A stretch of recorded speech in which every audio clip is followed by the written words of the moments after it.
பார்த்தீங்கன்னா bread fruit. இதை நாங்கள் வந்து சீமச்சக்கான்னு சொல்லுவோம்னு நினைக்கிறேன். சீமச்சக்காவா இல்லை இடிச்சக்காவான்னு தெரில. இல்லை, இது சீமச்சக்கா தான். ஸோ இதில் நீங்கள் வந்து ஃபுல் ஃப்ரூட்டையுமே யூஸ் பண்ணலாம். ஒரு வெரைட்டி, ஜாக் ஃப்ரூட்டில் ஒரு வெரைட்டி தான். இதில் வந்து தோலை வந்து உரிச்சிடலாம். ஸோ தோலை உரிச்சிட்டு நம்ம வந்து குட்டி குட்டி க்யூப்ஸாக கட் பண்ணிடலாம். கட் பண்ணி நான் இன்றைக்கி என்ன பண்ண போகிறேன்னா, லஞ்சுக்கு வந்து வெங்காயம் தக்காளி எல்லாம் போட்டு ஒரு மசாலா கறி மாதிரி வைக்க போகிறேன். அது ரைஸுக்கு வந்து நல்லாயிருக்கும். இது வந்து பொரியல் மாதிரி கூட பண்ணலாம். இது ஒரு நல்ல டேஸ்ட் இருக்கும். இந்த இனிப்பு, லைட்டாக ஒரு ஸ்வீட்னஸ், அப்புறம் வந்து சிக்கன் பண்ணுற மாதிரியே இதை பண்ணலாம். அந்த மசாலா எல்லாத்தையுமே இது ஏற்றுக்கும். அதனால் இது ஆக்சுவலி ஒரு வீகன் சப்ஸ்டிடியூட் மாதிரி கூட நீங்கள் யூஸ் பண்ணலாம், வெஜிடேரியன் சிக்கனுக்கு.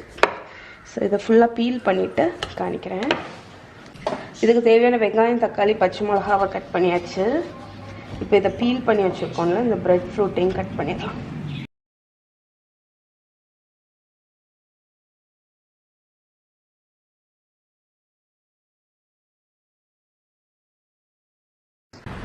ஸோ நான் வந்து நார்மல் நம்ம கிரேவி எல்லாம் எப்படி பண்ணுவோம், வெங்காயம் தக்காளி, அது மாதிரி தான் பண்ண போகிறேன். ஸோ ஒரு ஸ்பூன் ஆயில் ஊற்றிக்கோங்க.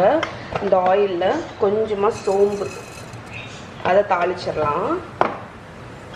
நான் ஆக்சுவலி இதை வச்சு உங்களுக்கு வந்து ஒரு நாள் பிரியாணி செஞ்சு காமிச்சிருக்கேன்னு நினைக்கிறேன். அதுக்கப்புறம் ஒரு குருமாவும் செஞ்சு போட்டிருக்கேன், ஒரு மசாலா கறி மாதிரி. அதோட லிங்க் எல்லாமே கீழே கொடுக்குறேன், செக் பண்ணிக்கோங்க.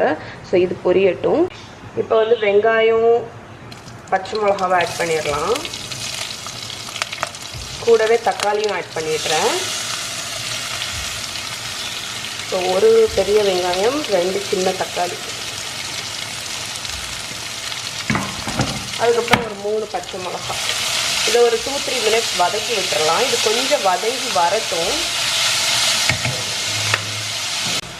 ஒரு மூடி போட்டு இது ஒரு 3-4 மினிட்ஸ் குக் ஆகட்டும். அதுக்கப்புறமா நம்ம இதெல்லாத்தையும் ஆட் பண்ணிடலாம், அந்த பிரெட் ஃப்ரூட் எல்லாத்தையும்.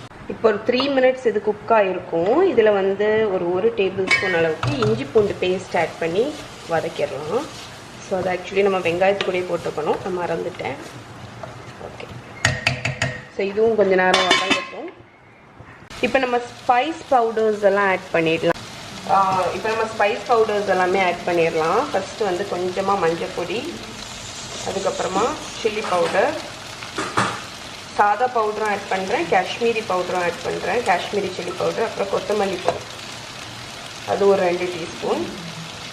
கரம் மசாலா வந்து லாஸ்ட் ஆட் பண்ணுவோம். நான் ஃபஸ்ட்டு ஆயில் வந்து கொஞ்சம் குறைவாக தான் ஊற்றுறேன், அதனால் கூட ஒரு டீஸ்பூன் ஆயில் இந்த மசாலா பொடியெல்லாம் வதங்குறதுக்கு ஊற்றிடுறேன்.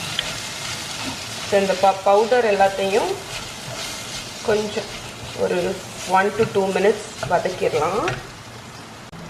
ஸோ ஒரு 1/2 டீஸ்பூன் கரம் மசாலா பொடி இப்போ போடுறேன். அப்புறம் ஃபைனலாக ஒரு 1/2 டீஸ்பூன் வேணுன்னா போட்டுக்கலாம். இந்த ஸ்பைசஸ் எல்லாமே நல்லா வதங்கட்டும். அந்த ஒரு பச்சை ஸ்மெல் வந்து போகணும், அதுக்கு வேண்டி கொஞ்சம் வதக்கிக்கோங்க. இப்போ இதில் கொஞ்சமாக தண்ணி ஊற்றிடலாம். தண்ணி ஊற்றி நல்லா மிக்ஸ் பண்ணிடணும்.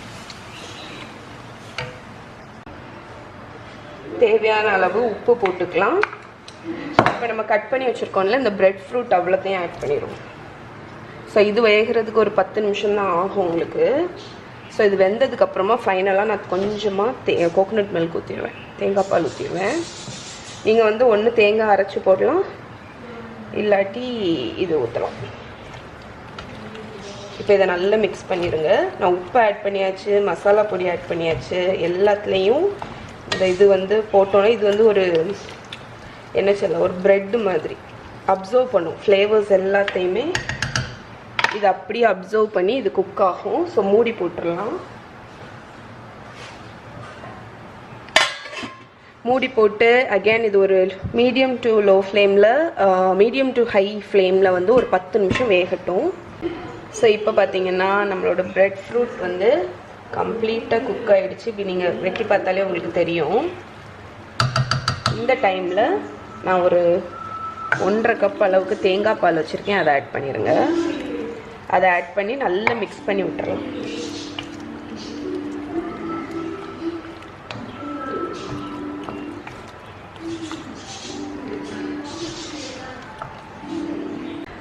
ஸோ நான் கொஞ்சம் எக்ஸ்ட்ராவாக தண்ணி ஊற்றிருக்கேன்.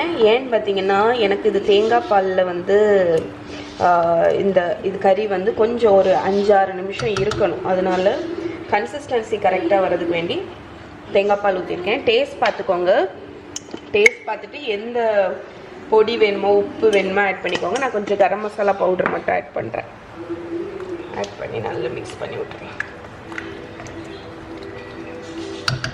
ஓகே, ஸோ இது ஒரு மூடி போட்டு அகெயின் ஒரு 5 மினிட்ஸ் இருக்கட்டும். ஓகே ஃப்ரெண்ட்ஸ், இப்போ நம்மளோட பிரெட் ஃப்ரூட் கறி ஒரு 5-6 நிமிஷம் நல்லா கொதிச்சாச்சு. அவ்வளோதான். இதை நான் இப்போ ஆஃப் பண்ணிட போகிறேன். ஏன்னா இன்னைக்கு வந்து நான் சொன்னேன் இந்த ஒரு மாதிரி குருமா மாதிரி தான் வைக்கிறேன். இதை வேணால் இன்னுமே நீங்கள் ட்ரை ஆக்கலாம். பட் எனக்கு தெரிஞ்சு இது வந்து கொஞ்சம் நேரம் கூல் ஆகும்போது இன்னுமே திக்காகும். ஓகே, ஆனால் டேஸ்ட் பார்த்தேன், செம்ம டேஸ்ட்டாக இருக்குது, ரொம்ப நல்லாயிருக்கு. இன்றைக்கி வந்து லன்ச் பார்த்தீங்கன்னா ரொம்ப சிம்பிள் தான்.